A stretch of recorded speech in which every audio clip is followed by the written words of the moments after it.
حضرت محترم حضرت سلیمان علیہ السلام کا آپ نے نام سنا ہوگا. انہوں نے اللہ رب العزت کی بارگاہ میں دعا کی کہ اے اللہ مجھے پوری دنیا کی بادشاہت عطا کر. اللہ رب العزت نے حضرت جبرائیل کو بھیجا اور عزت دی، دولت دی اور علم دیا. 3 چیزیں دی، لینا ایک ہی تھا.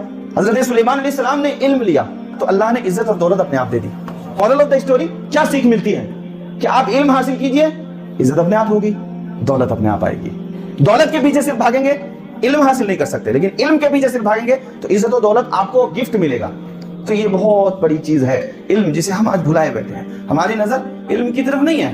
تو آپ جو موبائل میں اپنا دل لگا رہے ہو، وہ اس میں سے تھوڑا وقت آپ اپنی پڑھائی کو دو، تھوڑے نالج کو دو، تھوڑا علم حاصل کرو، تھوڑی دینی تعلیم حاصل کرو، دنیاوی تعلیم حاصل کرو، دنیا میں آگے بڑھو، جواب دینے کے لائق بنو، لوگ تمہارا انتظار کرے، اپنی شخصیت کو اس قابل بناؤ. مسلمانوں سے پوچھا جائے تو ان کو کلمہ ہی نہیں یاد ہے، باقی کی باتیں بہت دور کی ہیں صاحب. قرآن دیکھ کر پڑھنا نہیں آتا، اس کے مطلب اور مفاہیم کو کیا بتائے گا وہ. آج ہمارے لوگ ہندی میں حدیث کا ترجمہ پڑھتے ہیں اور مفتی بن جاتے ہیں، جبکہ اصل حدیث ان کی نگاہوں میں کبھی آئی نہیں ہے. تو یہ علم کی کمی کی وجہ سے ہوتا ہے. رمضان میں ہم زکوٰۃ دیتے ہیں، لیکن کیا آپ نے کبھی غور کیا، ہم نے دیکھے ہیں ایسے لوگ جو 3 سال پہلے بھی غریب تھے، اس کا دادا بھی غریب تھا، اس کا باپ بھی غریب اور وہ بھی غریب ہے. صاحب آپ نے زکوٰۃ دے کر اس کی بھوک کو تو مٹایا، لیکن اس کی غریبی کو ختم کرنے کی کوشش کی.